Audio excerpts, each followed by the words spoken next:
Dead Island 2 is a game that knows what it is. It's a first-person zombie game and it embraces that to the core. It doesn't try to be something that it's not. No convoluted plot twists and turns, no ethical dilemmas about nothing. It just goes straight to the gore. It's just a good old zombie smashing game. That's it.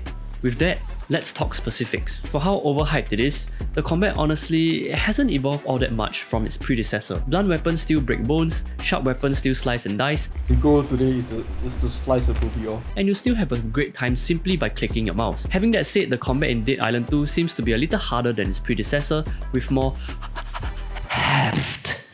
Seriously, listen to this. Ooh, what a heavy attack, feels good.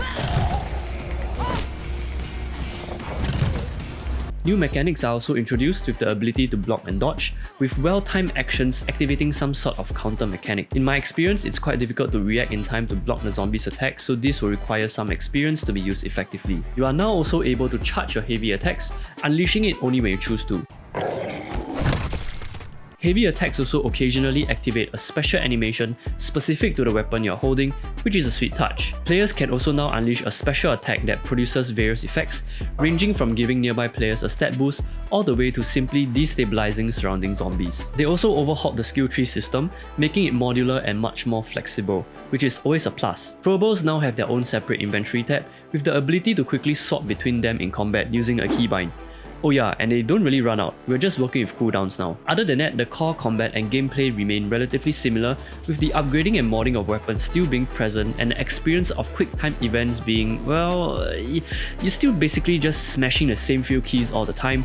Same shit, different format honestly. The zombies' behavior in Dead Island 2 hasn't really evolved all that much as well, with the iconic stumble charge up attack still being present with whatever this is.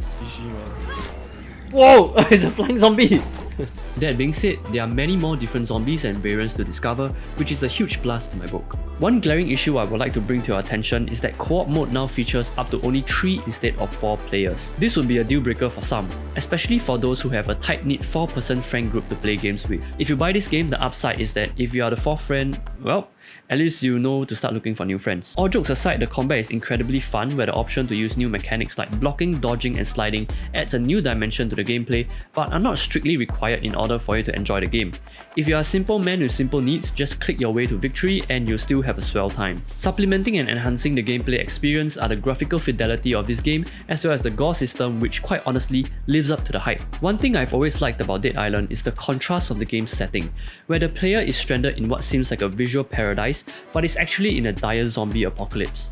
They have brought this back in Dead Island 2, the bright, sunny, upbeat, rich, expensive vibe of LA being tainted by the zombie apocalypse, but yet still feeling so pristine. There is a silent yet sinister sense of serenity in the air. Darlings, 'tis I, the hero of the fucking hour. Hello? Dead Island 2 also feels much more vertically rich than its predecessor, with the new ability to mentor over obstacles, facilitating exploration. Environments are incredibly spacious and exploring them feels incredibly relaxing, with fantastic spatial design and ample space to maneuver when fighting zombies. Feels like they legit hired architects or something. Maybe that's why they spent the 10 years on this game. But perhaps the greatest thing about Dead Island 2 is the new Gore system. As you deal damage to zombies, wounds appear exactly where you have hit them, their flesh and clothes rip, their bones and muscles disintegrate, their organs and limbs deteriorate the more you... Look at the eyeball, what the fuck? You get the idea. The combination of hefty combat, incredibly well-designed environments and a unique gore system all make for an incredibly satisfying gameplay experience that rewards players for simply engaging in exploration and combat. For how pretty this game looks, I was surprised by how well it ran. Having that said, I did encounter FPS drops while playing the game, with this problem continuing indefinitely, and the only solution to reset it is to quit to the main menu and reload the game. These kinds of bugs are expected, especially during launches, so I'm fairly certain it will be fixed soon. Some people have also indicated that they have not encountered any issues whatsoever, so for now I guess it is a mixed bag. So it all boils down to this, the age-old question: should you buy this game? And just like most other age-old questions, the answer is, it depends. Dead Island 2 offers an arguably unparalleled zombie slaying experience, but it is $84.90 for the base game alone, with the inclusion of DLCs bumping up the price to well above the $100 mark. In my opinion, $30 to $40 for the base game is a much more reasonable ask, since the core combat mechanics has evolved, but only slightly. The additional combat mechanics do supplement the main draw of swinging your weapon at a zombie's face really well, and I would say that it is an improvement to the gameplay. Furthermore, the campaign is also much shorter now, with players even claiming that it has only 15 hours worth of content. The main bulk of the value comes in the form of the updated Gore system, as well as a huge improvement in visual and environment design, which, to be honest, is expected anyway since Dead Island was released all the way back in 2011. In conclusion, I think the $85 price tag is hugely inflated due to the hype surrounding the game.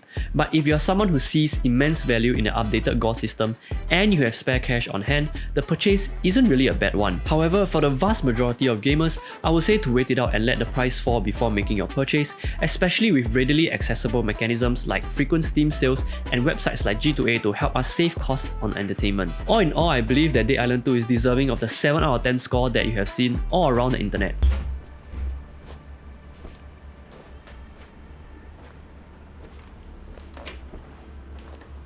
See you, man.